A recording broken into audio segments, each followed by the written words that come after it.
My name is Polly. I was sitting at the top of the stairs, just out of sight.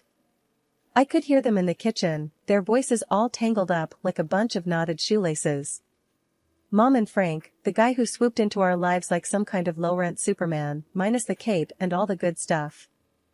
Frank, she's my daughter, I heard Mom say, a tremble sneaking into her voice like it was trying to tiptoe around him.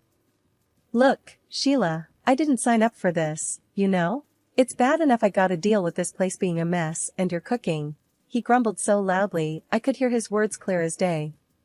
Now I got my own kid on the way, and I need to think about that, not this. Say it, Mom dared him, quieter now. Say what you mean, Frank. He snorted. Not this leech you got hanging on us. What is she, huh? Just a mouth to feed. Someone I got no bond with. She's just gotta go. Mom exhaled long and sorrowful, like the air itself was heavy with regret. But where would she go? I felt like my heart was a punching bag, and Frank was the kind of guy who didn't know when to stop swinging. What about her aunt? That sister of what's his name, the dead guy? Linda? But. No buts, Sheila. Geez, you're always so soft. She's family, ain't she? Let her deal with the kid. There was a quiet beep as someone pressed a number on the phone, and my ears strained to hear the rest. Yeah, hi Linda? Frank here. Yeah, you're about to do me a solid. Got a bit of a situation. Well, no, not a health thing. It's about the kid, Sheila's daughter. I squeezed my eyes shut, wishing I could just disappear into the worn carpet beneath me. Yes, Polly, Frank's voice was gruff, impatient. Look, here's the deal.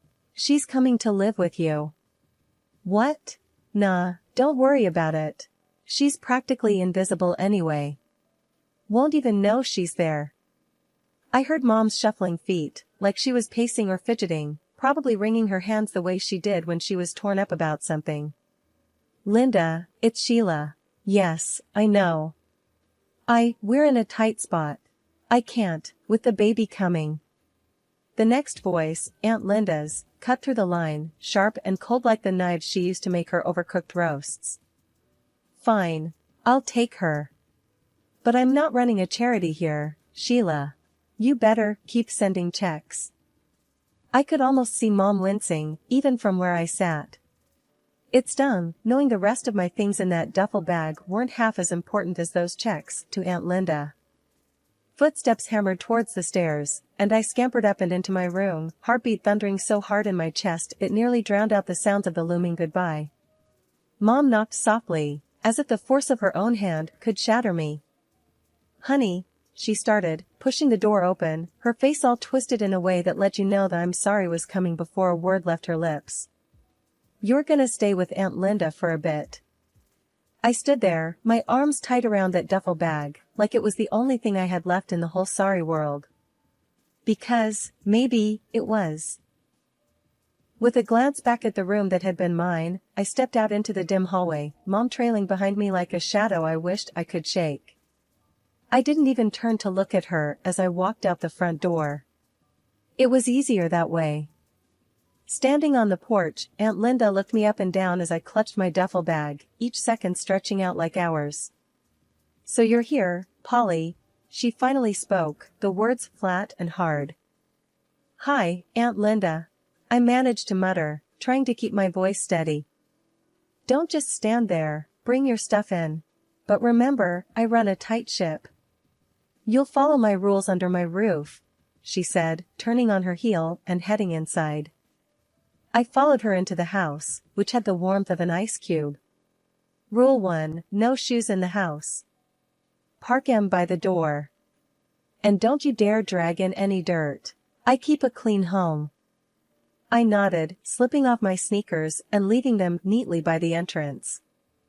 Rule 2, lights out by 9 on school nights. I won't have any late-night gallivanting or nonsense, she continued, ticking off her rules on her fingers as she went. Okay, I said, my voice barely above a whisper. Rule 3, don't talk back. Don't question me. Just do as you're told, quick and without fuss. Her house was like a museum, everything in its place and nothing out of line. The living room looked barely lived in.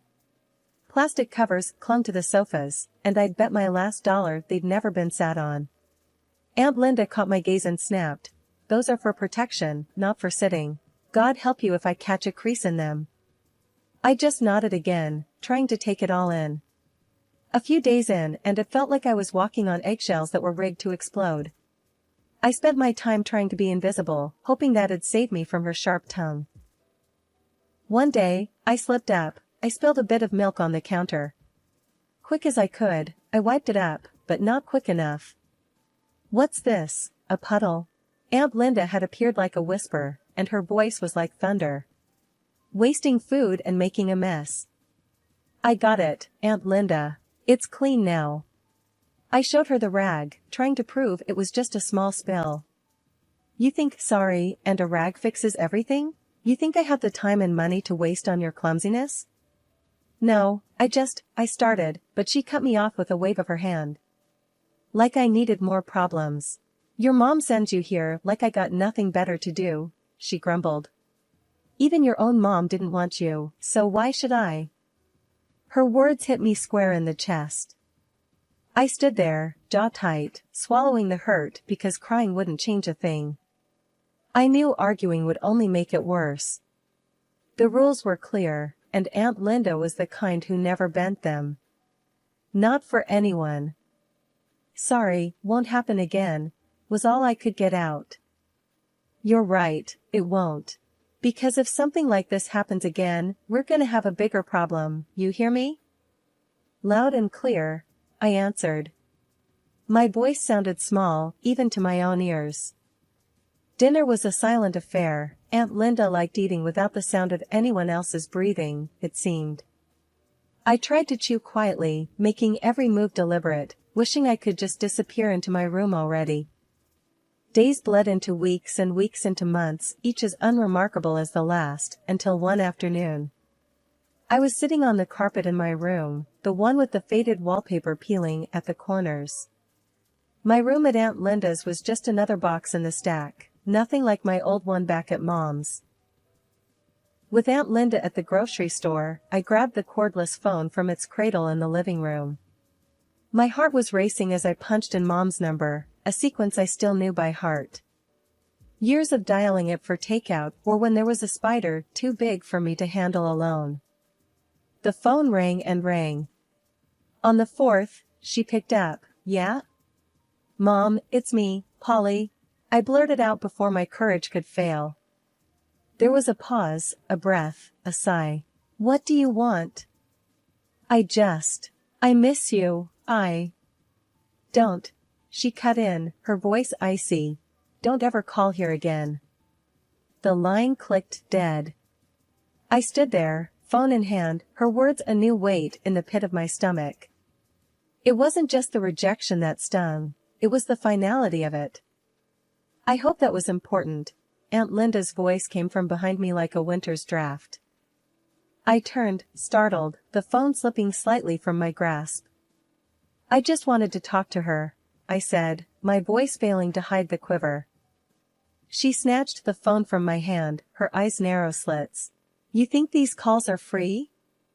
I'm sorry, I'll pay for it," I stammered, though I had no idea how. Aunt Linda snorted. "Pay for it? With what? No, you've caused enough trouble. I'm done with it, done with you." Before I could plead, she was on the phone, barking into the receiver. "Yeah, Betty? Get a room ready. She's coming to you." I barely had time to process her words before I found myself holding a bus ticket and a hastily repacked duffel bag. She dumped me at the bus stop with a shake of her head and a "good riddance" that followed me onto the bus. I was on my way to Grandma's, and as the bus chugged along, the town I knew became a blur. I thought about Mom's voice, that tone I'd never heard before. I pressed my forehead against the cool window, the hum of the engine a stark contrast to the storm inside me. Grandma lived in a smaller town a couple of hours away, in a house that was as old but twice as cozy as Aunt Linda's. She was standing on the porch when I arrived, her eyebrows drawn down in concern. "You okay, Polly?" she asked as I trudged up the steps. I shook my head. "Aunt Linda sent me away. Mom doesn't want to talk to me anymore." Grandma sighed, opening her arms wide. I stepped into her hug like it was a safe haven. "Families can be tough," she murmured. "Come on in, I'll make you some tea." As I sank down at her kitchen table, surrounded by the comforting scent of cinnamon and apples, the warmth of the room unfreezing my fingers, I started to realize something hard. That sometimes, the idea of a parent isn't what you get. And maybe, just maybe, I had to start figuring out how to deal with that. The day I settled into Grandma's house, I could tell it was a different world. The walls were lined with pictures of plants and landscapes, unlike the museums back at Aunt Linda's place. Grandma was already in the kitchen, the heart of her home, humming a tune I didn't recognize. "Gran, you need help with anything?" I called out as I dragged my bag inside.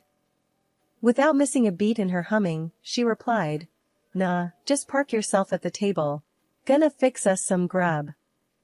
Her voice was raspy from years of yelling over the noise of farm machinery back when she used to run the family's apple orchard. Now, the most noise she dealt with was the creaking of the porch swing and the clatter of her old pots and pans. As the weeks passed, I fell into step with her ways.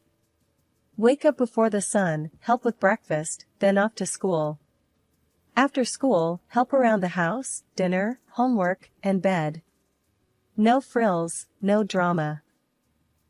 One chilly afternoon, Grandma found me on the porch swing, the horizon painted orange and pink by the setting sun. "Got something to tell ya," she said, pulling the other side of the swing down with her weight. I tightened my grip on the chains of the swing. Whatever it was, Grandma wasn't one for beating around the bush. "You're not just staying here, you know. This isn't temporary." She held out some papers to me. "I've gone and made it official. You're mine now, for good." I scanned the papers. Words like custody and guardianship jumped out at me. She'd done it. "Why'd you do this, Gran?" To me, it seemed like taking on a burden, more trouble than a teenage girl was worth. "'Cause you're blood, kid. More than that. You got spirit. Remember, tenderness beneath the strength." She repeated her old saying and tapped her chest. "Right here is where you've gotta be toughest." We sat quiet for a while, the swing creaking under us, the sky darkening. I let her words wrap around me like the quilts on my new bed upstairs. "Thanks, Gran," I finally said. That was all. Thanks. It sounded lame even to my own ears. "Well, don't thank me yet. You'll be pulling extra weeds tomorrow, make no mistake." Her tone was playful, but I knew she'd hold me to it. Sitting on the swing now, a few days after my sweet 16, I could see that Grandma's house wasn't just a haven. It was a starting line. And with her backing, I was finally ready to run my race. The morning sun hadn't even cracked the sky when Grandma kicked the bottom of my bed. "Rise and shine, Doc," she barked, same as she had every morning since I started med school. I groaned, my hand searching for the alarm clock. "It's not even light out, Gran." World don't wait for light. Cows don't milk themselves. Patients don't cure themselves, neither. She didn't have cows to milk, of course. It was about getting a point across, like always. Afternoons at the hospital were a blur of white walls and beeping monitors. By the time I got back, evening had settled in, and the house glowed with warm light. "How'd it go?" Grandma was at the stove, poking at something that smelled like heaven. "Good, real good."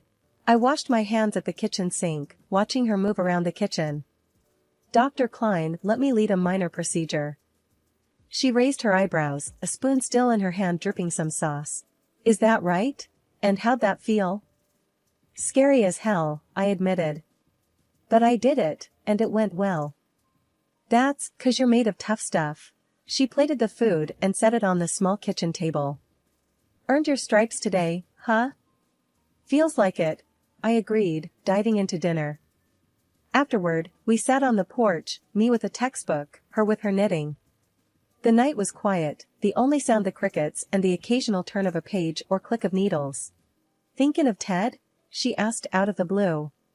Ted was the first boy I brought home, a lifetime ago it seemed. Not much time for that. I didn't even glance up from my book. Relationships took time and energy I didn't have. "You make time for what's important," she countered. "There's more to life than just work and study." I sighed. "Maybe after my residency, Gran." She nodded, knowing that was the best I could offer right then. "Just remember, life's short." I smiled at her words, thinking how many times I'd heard just that. "Never forget, you got more to give than just being a good doctor. Got a heart that needs sharing too." It was in this simple way that she kept my feet on the ground, reminding me there was a world outside medicine, and one day, I'd be a part of that too. We didn't talk much after that. The night wrapped around us, a blanket of peace as I pondered a future that seemed both exciting and terrifying. As the clock ticked towards tomorrow, I knew one thing for sure, whatever the future held, I'd face it head on. Just like Grandma taught me. I should have known when Gran missed breakfast for the third day straight. "It's nothing," she'd said, waving off my concern. But nothing didn't leave you pale and worn out, nothing didn't whisper lies in a voice that trembled like an old barn in a storm. The news hit like a brick. "It's cancer," the doctor told me, voice flat like the EKG I wished was for someone else, anyone else. "You serious?" I'd asked, eyes darting from the doctor to Gran, who sat there nodding like she'd known all along. "As serious as it gets," Gran said. She sat up straight, no tears, just that squared chin that always meant business. The battle was short and fierce, and through it all, she'd never let me see her scared. Until one quiet morning when she finally let go of the fight, the breath slipping from her in a soft sigh, like she was slipping into a warm bath. After, the house felt empty, like someone had scooped out the middle and left me with a shell. I walked through the funeral like someone else, shaking hands, accepting hugs, hearing murmurs of "she loved you like her own." They didn't get it, not really. It wasn't like she was my own, she was my everything. After everyone had gone, I stayed back, leaning on the cool marble, staring at the casket that was too new, too shiny. Left alone, I whispered to Gran, like I used to when it was just me and her against the world. "I'll make you proud, I swear." The next morning, I found myself at the hospital, the hall sterile and smelling of disinfectant. My hands were steady, my mind clear. This was where I belonged. I might have lost Gran, but I was going to save others, keep going, just like she would have wanted. In surgery, my hands didn't shake. Gran's strength lived in me. Each stitch was a promise, a testament to her legacy, a legacy of love. Love that didn't end with last breaths or in silent funeral halls. It was the love that pushed you forward when life kicked you in the teeth. The love that made you square your shoulders and face each day knowing you were never really alone. Mom always had a flair for drama, like she could smell money from miles away and come sprinting. The doorbell rang one lazy Sunday, pulling me away from medical journals and a cup of coffee. I opened the door and there they were, like some twisted version of a family reunion photo. Mom looked at me with those hawkish eyes, and before I could even get out a hello, she was in with the ask. "You've got a share, it's only fair." "Half is ours by rights," she said, her hand fluttering around like a bird trying to get out of a cage. Stepdad just leaned in the doorway, arms crossed, a muscle ticking in his jaw. He had that look, the one he got when he knew Mom had a great idea. Sarah hung back, not saying a word, just scrolling on her phone. I couldn't help it, a laugh just bubbled up. "Oh, you? For what, exactly? Last time I checked, you kicked me out when I was 11. Mom's eyes narrowed to slits. "We put a roof over your head, fed you, clothed you. That has to be worth something." "Fed? Clothed? More like rations and hand-me-downs." I crossed my arms, mirroring Stepdad. I was not going to be bullied. "But Gran," she said, the word almost a slur, she left you everything, and we're struggling here. Stepdad took a step forward. Listen, just give us what we deserve and we can all walk away from this peacefully. I shook my head, a mix of anger and disbelief churning in my gut. Gran didn't leave you a penny, 'cause she knew exactly what sort of people you are. Matter of fact, you remember that whole thing when I was a kid, about where I came from? Well, turns out Gran adopted me when I was a baby, so legally, I'm not even obligated to give you the time of day, let alone any inheritance. Mom went pale as a sheet, her mouth opening and closing like a fish. No. Sarah looked up then, her face confused. What's she saying, Mom? Stepdad's face transformed into a dark cloud. She's saying we're not getting a damn thing. That's right, I affirmed. You won't get anything from me. You'll regret this, Stepdad growled, a vein bulging in his neck. I stepped out, bracing myself against the frame of the door, the morning sun hot on my back. Is that a threat? I asked, my voice steelier than I felt. He squared his shoulders, but I wasn't 11 and scared anymore. It's a promise. Mom grabbed his arm, giving me a look that could curdle milk. Let's go, she hissed. I stepped back inside and closed the door, the click of the latch loud in the quiet house. Gran was gone, but she left me more than money. She left me the courage to stand up to them and the sense of worth they'd tried to take from me. Neighbors gave me the heads up with a quick call, that sort of just thought you should know ring that meant trouble. Your mom and her lot set up camp in your grandma's old house, they said, all concerned and a bit gossip hungry. That house was mine and mine alone, Grandma made sure of that. The nerve of them, thinking they could just move in and not one soul would tell me. Guys, I said, knocking on the door louder than necessary, you can't just crash here. This isn't a motel. Mom yanked the door open, a fake smile plastered on her face. Polly, we're family, she exclaimed, leaning against the doorframe like she owned the place. Stepdad loomed behind her, his look less welcoming. We're not going anywhere. This is as much ours as it is yours, he stated with that smug smirk that made my blood heat up. I clenched my fists, feeling the weight of the keys in my pocket. The house is mine, legally. You have one day to get out, or I'm calling the cops. They laughed, the kind that grates on your nerves. Yeah, sure. Call the cops on your family. That'll look great, Stepdad jeered, his arms folded across his chest. I didn't want a scene, but they left me no choice.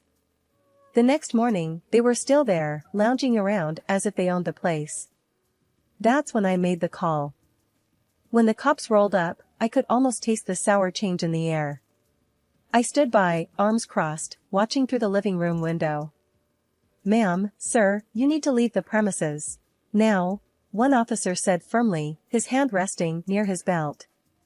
But she's my daughter, Mom tried to plead, her voice shifting to desperation. And I'm her stepdad, added Stepdad, that tick in his jaw back like a storm warning. Doesn't matter. You don't own this house and the owner wants you out, the second cop chimed in, stepping forward. They'd finally stopped laughing. I could see the realization dawning on their faces, the reality that they couldn't bulldoze their way through life anymore. I didn't budge until their car was a speck in the distance, and then turned to face the empty house. It felt like taking a deep breath after being underwater too long. It was quiet, the kind of peace that comes when a storm has passed and left clear skies in its wake. Stepping into the house, the air felt different, lighter. Grandma's voice didn't echo the way it did before, now it was in my own head, words that came like a bomb, soothing over years of scars. With each step, I started to reclaim the space. The kitchen, where Grandma taught me to bake, the living room, where she healed my teenage heartaches with ice cream and tough love, and her bedroom, where she'd say prayers that I'd find my way in a world that could be cruel and unforgiving. I made coffee, the aroma filling the space, binding me to this house, this moment. Sitting at the kitchen table, I raised my cup to the new day. Justice served, and served well.